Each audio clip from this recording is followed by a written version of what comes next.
И какво става, приятели? Аз съм Ники и в днешното видео ще направя ревю на LEGO City Helicopter. Преди това не забравяйте да струшите лайк бутон от харесвания и да коментирате под видеото дали искате ревю на някоя метална количка.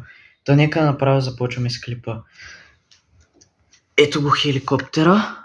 Това е той. Както може да видите, пише Police, нали, полиция. Може да се движи горната перка, задната перка. Ето това тук може да се отваря. Вътре е самия полицай. Ето. Ето това също може да се отваря. Само да кажа, че тук отзаде може да се сложи и крадеца. Крадеца е този. Ако питате защо е с нинджаго фигурка, това е защото го получих като подарък от втора ръка стоки, заедно с пожарната. Може да изгледате предното видео с пожарната. Много яко се получи. Да. Друго, какво да кажа за самия хеликоптер? Много е готин, но не знам дали ще се намери чисто нов. Най-вероятно не, защото самия комплект не се предлага много по магазините. Даже и онлайн магазините, нали, да, и там физическите магазини, нали, да.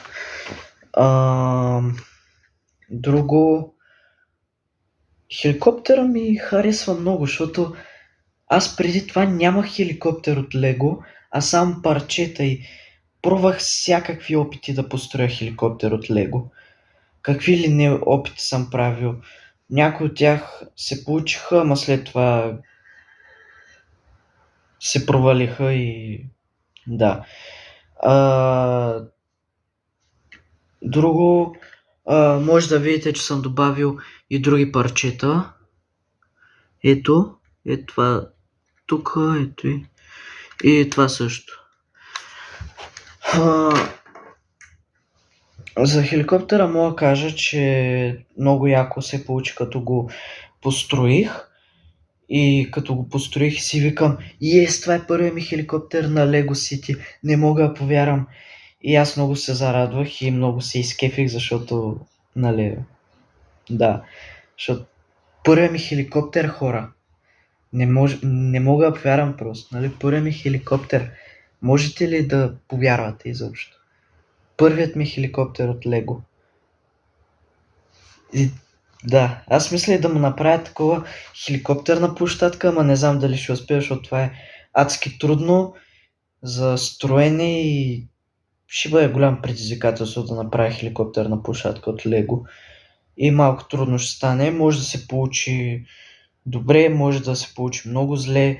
Не знам, ще видя, ако я построя, може да направя ревю, може и да не направя. Нали, там за по-следващото видео.